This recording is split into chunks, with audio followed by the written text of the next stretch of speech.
반갑습니다.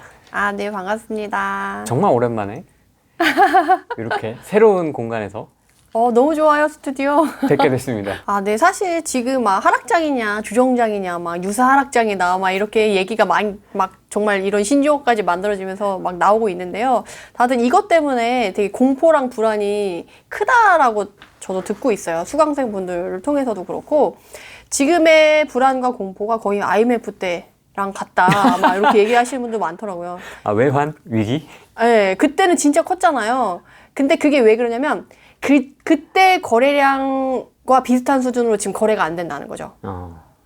근데 그럴 수밖에 없는 게, 우리가 지금 뭐 IMF 외환위기 때처럼 사실 그렇게 나라가 어렵고 막 경제가 파탄나고 이런 상황 아닌데, 왜 거래가 그렇게 되고 사람들의 심리가 떨어지고 그럴 수밖에 없느냐를 먼저 좀 아셔야 되는데, 그 이유는 우리가 정보가 너무 빨라서 그래요. 정보가 옛날에는 정말 이렇게 막 경기가 너무 안 좋고 했을 때 사람들이 너도 나도 이제 집을 사면 안 돼, 뭐 집값이 떨어질 거야, 이렇게 있었지만, 지금은 이게 인전과 다른 정책에 의해서 출렁였던 그런 조정장이 아닌 것 같다라는 느낌이, 사람들이 서로 너도 나도 이렇게 소통을 하면서 정보가 교환이 되고 하면서 이게 누적이 되면서 빠르게 확산이 돼서 이런 상황이 빚어진 게 아닌가, 저는 이런 생각이 들어요. 근데 저는 이 하락장과 조정장을 여러분들이 되게 고심을 하시는데, 사실 저는 크게 의미 없다.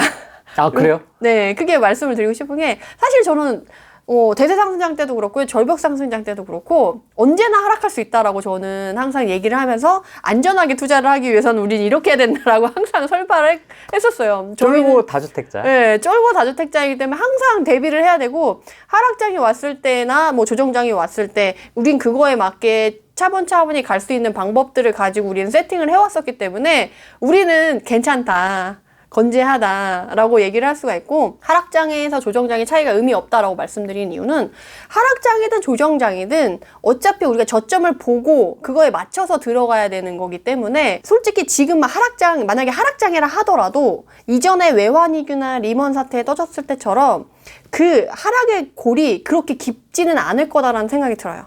왜냐면 지금의 변수는 그 금리 인상이라던가 국제 정사회적으로 인플레이션의 위협 때문에 지금 그런 거지, 뭐 우리가 공급량이 많이 터지고 이전의 외환위기처럼 뭔가 국가적인 위기 상황이라서 그렇게 된 게 아니라잖아요. 그래서 그 변수가 제한되어 있기 때문에 그 폭이 그렇게 깊지 않을 거다, 예전처럼 IMF나 리먼 사태처럼 많이 꺼지지 않을 거다라고 생각을 저는 하고 있고. 반토막 난다는데요? IMF 때도 반토막 났다고 생각했어요. 60% 떨어졌다고 생각했거든요. 전국 아파트 평균가로 30% 빠졌었대요. 그래서 제가 그걸 준비를 해왔어요. 우리가 IMF 때가 요때거든요. 요때 IMF인데 하락의 폭을 보면 이 정도 깊이가 있어요. 60에서 매매지수로 60에서 시작했을 때 지금 광주가 제일 높았었는데 한 50 정도, 중간 정도까지 빠졌었단 말이에요. 매매 가격 지수로 한 10포인트 정도가 빠졌었는데, 이후에 리먼 사태 때 2008년도 요때는 정말 우리가 그때도 막 가격이 막 몇 억씩 빠지네 이렇게 막 뉴스가 막 나왔을 텐데, 그 폭이 한 매매 가격 지수로는 5에서 10 정도 빠졌나? 라는 싶을 정도로 약간 출렁이는 정도예요. 제가 말씀드리는 이번에 하락장이냐 조정장이냐가 크게 의미 없다라고 말씀드리는 게, 우리가 생각했던 지금 막 당장 3억이 빠졌네, 뭐 4억이 빠졌네, 몇 억이 빠졌네 뉴스가 막 나오지만, 그거는 특정 단지들, 특히나 많이 올랐던, 그리고 특정 이유가 있는 애들 단지를 위주로 해가지고 이렇게 이슈화 시키기 위해서 나오는 뉴스들이기 때문에 그렇게 나오는 거지, 아파트 전국 평균가가 막 5억씩 빠졌네, 뭐 3억씩 빠졌네 이렇게 되기는 쉽지가 않거든요. 그래서 그런 평균적인 매매 가격 지수로 봤을 때는 그 폭이 그렇게 깊지 않다라는 거죠. 근데 상대적으로 우리가 IMF 끝나고 나서 상승하는 폭을 보면 정말 단기간에 한 3년 동안에 한 10 정도 상승을 해요, 매매 가격 지수가. 그리고 리먼 사태 이후로는 쭉 저점을 향해서 천천히 내려가다가 2015년 이때부터 이제 본격적인 회복장을 거쳐서 상승장이라고 했을 때, 2015년부터 18년까지는 완만하게 10 정도 안 되게, 매매 가격 지수로는 10 정도가 안 되게 상승하고, 그 이후에 2018년에서 19년, 20년, 21년 이때가 매매 가격 지수 20이 이 단기간에 상승을 하게 돼요. 그러니까 여러분들이 지금 막 하락이냐 조정장을 걱정하기보다는 다음 상승장 다음에 물 들어올 걸 내가 고민하고 미리 준비를 해야 되는 시기라고 저는 말씀드리고 싶은 게 지금은 사실 어떻게 보면 저점의 시그널을 볼 수 있는 지역이라고 하면 씨를 뿌리는 시기라고 저는 말씀을 드릴 수가 있을 것 같거든요. 사실 장이 좋을 때 팔아야지 잘 팔리고 장이 안 좋을 때 사놔야지 싸게 살 수가 있어요. 우리가 원하는 게 그거잖아요. 싸게 사서 비싸게 파는 거. 그러면 그 시기를 보셔야 되는데 이 매매 가격 지수로 봤을 땐 그렇다는 거죠. 그래서 이게 어떻게 가능하냐 라고 하면 지금 2012년에 서울 수도권이 저점을 찍었단 말이에요. 그때가 정말 분위기가 안 좋았죠. 그래서 KB 부동산 시세의 매매 이 증감률을 보면 10%예요. 10%. 그래서 KB 부동산 시세로 보시면 지금 서울 수도권 쪽으로 해서 지금 서울권 해서 제가 지금 KB 부동산 시세를 캡처해서 가져온 내용인데 10%거든요. 그런데 이 서울은 이렇게 분위기가 안 좋고 사람들이 막 가격이 떨어지는 나는 절대 안 사. 급급매도 안 사. 지금 막 나오는 게 급매도 안 사. 급급매도 안 사. 이러는데 저도 안 사. 뭐. 돈 줘도 안 사. 막 이러는데 이때도 그랬다라는 거죠. 근데 같은 시기에 대구, 광주, 울산, 충북, 충남을 가면 온기가 돌아요.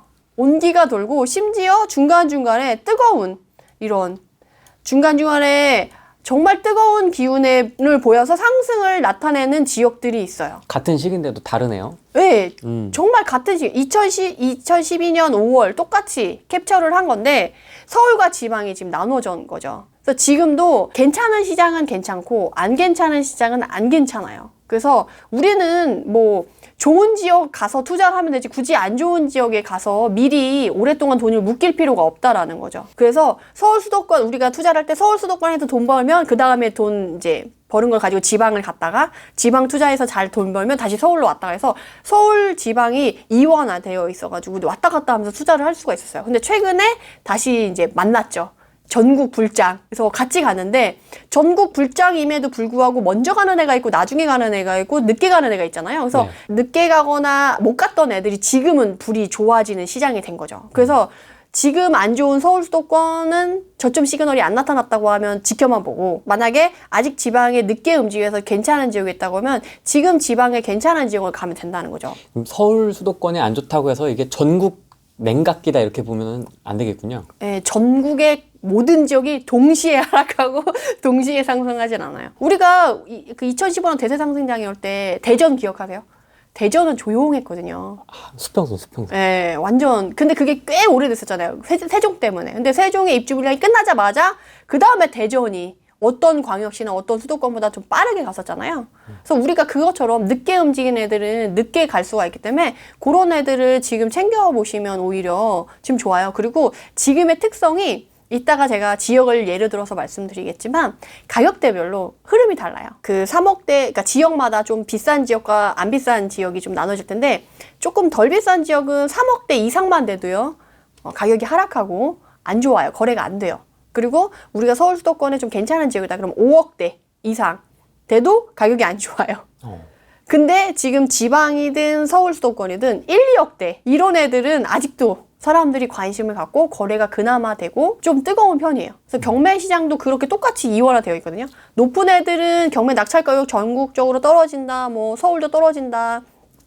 90%에서 80% 내려왔네. 80%에서 뭐 70% 왔다 갔다 하네. 뭐 이렇게 얘기가 나오는데 1, 2억대 물건은 경매 물건도 치열하네. 경쟁률이 뭐 얼마네. 이렇게 막 나와요. 그래서 지금 서울 수도권 지방별로 조금 또 분위기가 다르고 가격대별로도 좀 달라서 지금은 어디 가야 돼요? 이렇게 물어보면 안 돼요. 지금 어디 가야 돼요? 이렇게 하면 안 되고 어느 지역에 어느 가격대로 어떤 전략을 가지고 가는데 그래서 요새는 옛날에는 요새는 어디 가서 사면 돼요? 라고 간단하게 질문을 했어요. 그러면 지금 시기에 어딜 가면 되느냐? 시기와 장소만 물어봤으면 됐거든요. 그렇죠. 근데 지금은 가격대까지 세 개를 동시에 물어봐야지 잘못 투자하지 않고 그래도 최소한 괜찮은 지역을 골라서 갈 수 있는 그게 있어요. 그래서 제가 이거를 보여드린 게 같은 시기지만 전혀 다른 분위기로 이 지역이 갈 수 있기 때문에 여러분들이 지금 뭐 하락장이다 조정장이다 막 말이 많고 공포가 많다고 하지만 사실 이렇게 공포가 높을 때 우리가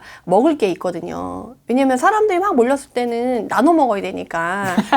이런 얘기 너무 좋아. 나눠 먹을 거 뭐 이런 거. 너무 싼 말이 나지 않나?